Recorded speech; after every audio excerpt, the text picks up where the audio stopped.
श्री दुर्गाए नमः। प्रिय भक्तों, माँ भगवती के पावन चरणों में नमन करते हुए श्री दुर्गा सप्तशती का छठा अध्याय आरंभ करते हैं, जिसकी कथा है धूम्रलोचन वध। तो बोलिए दुर्गा माता की जय। तो भक्तों, आइए पहले ध्यान करते हैं और फिर कथा सुनते हैं। मैं सर्वगेश्वर भैरव के अंक में निवास करने वाली परमोत्कृष्ट पद्मावती देवी का चिंतन करता हूँ, चिंतन करती हूँ। वे नागराज के आसन पर बैठी हैं। नागों के फणों में सुशोभित होने वाली मणियों की विशाल माला से उनकी देहलता उद्भासित हो रही है। सूर्य के समान उनका तेज है। 3 नेत्र उनकी शोभा बढ़ा रहे हैं।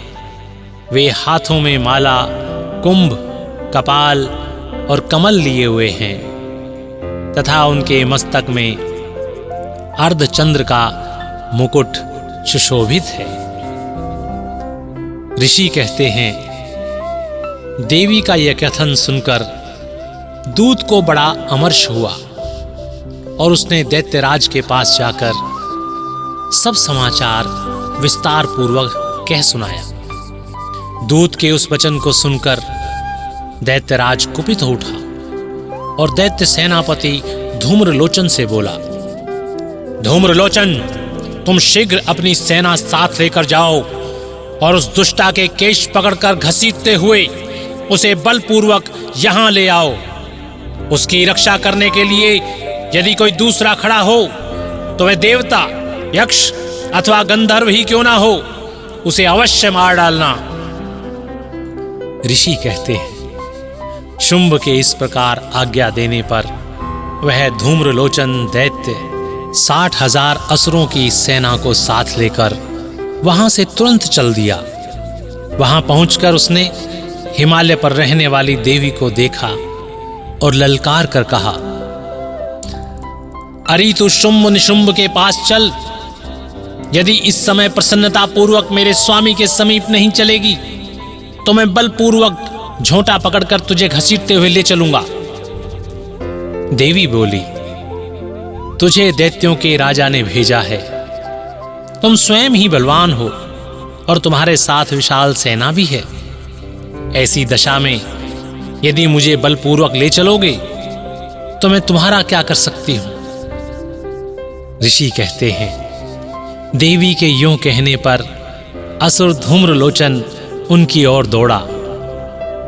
तब अंबिका ने हुम शब्द के उच्चारण मात्र से उसे भस्म कर दिया। फिर तो क्रोध में भरी हुई दैत्यों की विशाल सेना और अंबिका ने एक दूसरे पर तीखे सायकों, शक्तियों तथा फरसों की वर्षा आरंभ की। इतने में ही देवी का वाहन सिंह क्रोध में भरकर भयंकर गर्जना करके गर्दन के बालों को हिलाता हुआ असुरों की सेना में कूद पड़ा। उसने कुछ दैत्यों को पंजों की मार से, कितनों को अपने जबड़ों से और कितने ही महादैत्यों को पटककर ओठ की दाढ़ों से घायल करके मार डाला। उस सिंह ने अपने नखों से कितनों के पेट फाड़ डाले और थप्पड़ मारकर कितनों के सिर धड़ से अलग कर दिए। कितनों की भुजाएं और मस्तक काट डाले तथा अपनी गर्दन के बाल हिलाते हुए उसने दूसरे दैत्यों के पेट फाड़कर उनका रक्त चूस लिया। अत्यंत क्रोध में भरे हुए देवी के वाहन उस महाबली सिंह ने क्षण भर में ही असुरों की सारी सेना का संहार कर डाला। शुंभ ने जब सुना कि देवी ने धूम्रलोचन असुर को मार डाला तथा उसके सिंह ने सारी सेना का सफाया कर डाला है, तब उस दैत्यराज को बड़ा क्रोध हुआ। उसका होठ कांपने लगा। उसने चंड और मुंड नामक 2 महादैत्यों को आज्ञा दी, हे चंड और हे मुंड, तुम लोग बहुत बड़ी सेना लेकर वहां जाओ। उस देवी के झोंटे पकड़कर अथवा उसे बांधकर शीघ्र यहां ले आओ। यदि इस प्रकार उसको लाने में संदेह हो तो युद्ध में सब प्रकार के अस्त्र शस्त्रों तथा समस्त आसुरी सेना का प्रयोग करके उसकी हत्या कर डालना। उस दुष्टा की हत्या होने तथा सिंह के भी मारे जाने पर उस अंबिका को बांधकर साथ ले शीघ्र ही लौट आना। बोलिए दुर्गा माता की जय।